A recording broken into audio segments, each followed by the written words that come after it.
Well, I'm not really sure uh, whether or not Keiwan will ever see this. I have my doubts, but I've made some suggestions for this program, and he's got a forum for that. And he has a pinned post on his forum where I've made quite a few suggestions. I've also made videos. One that's been uploaded and one that still needs to be edited because they were originally going to be both the same video, and I had to split it. Um, Reading off other people's suggestions and talking about them. And here, what I'm looking at, this is actually um, apparently a glitch in the program, and I don't know quite what could be done about it. But this is using the obstacle mode, which I haven't really seen anything get good at. I've seen some indications that it is possible that they can learn to get somewhat good at it, to sense this circle or ball coming and make a jump of some kind shortly before it gets close to them. But as you can see in this case, um, the creatures are basically just exploding themselves, which keeps most of their joints away from the ball. So they get a high fitness score that way. And if I go over to the best of the current generation, you can see generally the screen is completely blank where they would be at, because they're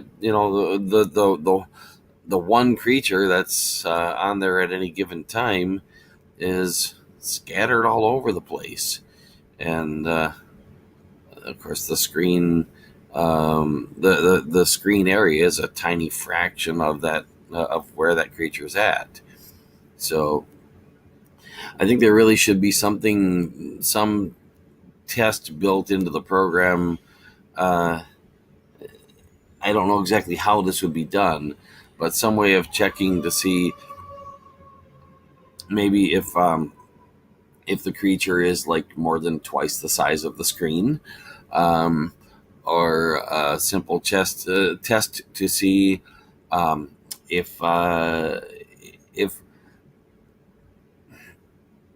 if bones that were connected to joints no longer are, and they're just exposed. Um, and I don't know, how exactly that could be tested.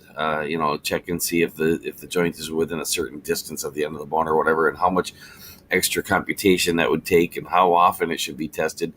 But at least every once in a while, run a test maybe on one random creature in the bunch, and throw it out. Literally, just throw it out. Replace it with a brand new one with a random neural network if it turns out to have such a flaw.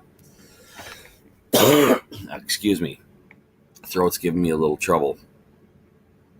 But any rate, yeah, not feeling well, so I'm gonna just end this pretty quick. I want to show you what creature it was I'm working with before I go. That's this one, um, and I think I'll just start it up in running mode and let it evolve, and let this run for a while. And if something interesting shows up, maybe I'll make another video on that. As you can see, starting out, not doing so well, kind of going the wrong way for the most part. This best of generation 1 looks somewhat interesting. I wonder how many people saw that coming. I didn't. Although I'm not terribly surprised by it, because I specifically designed this creature's form to be able to be changed by the neural network, by pushing and pulling on certain muscles to change the overall shape of the creature. It's kind of my workaround for this program not having a way to actually evolve the body of the creature, since it only evolves the brain of the creature, by making creatures that can change their shape by pushing and pulling certain muscles. I've sort of worked around that limitation and allowed the body shape itself to evolve somewhat, to be able to accumulate changes in shape based on changes in muscle tensioning. So yeah, now that's more what I was expecting for walking, but and it seems to be sort of settling on that. But you never know, and again, it depends on how the neural network evolves. So, at any rate, thanks for watching.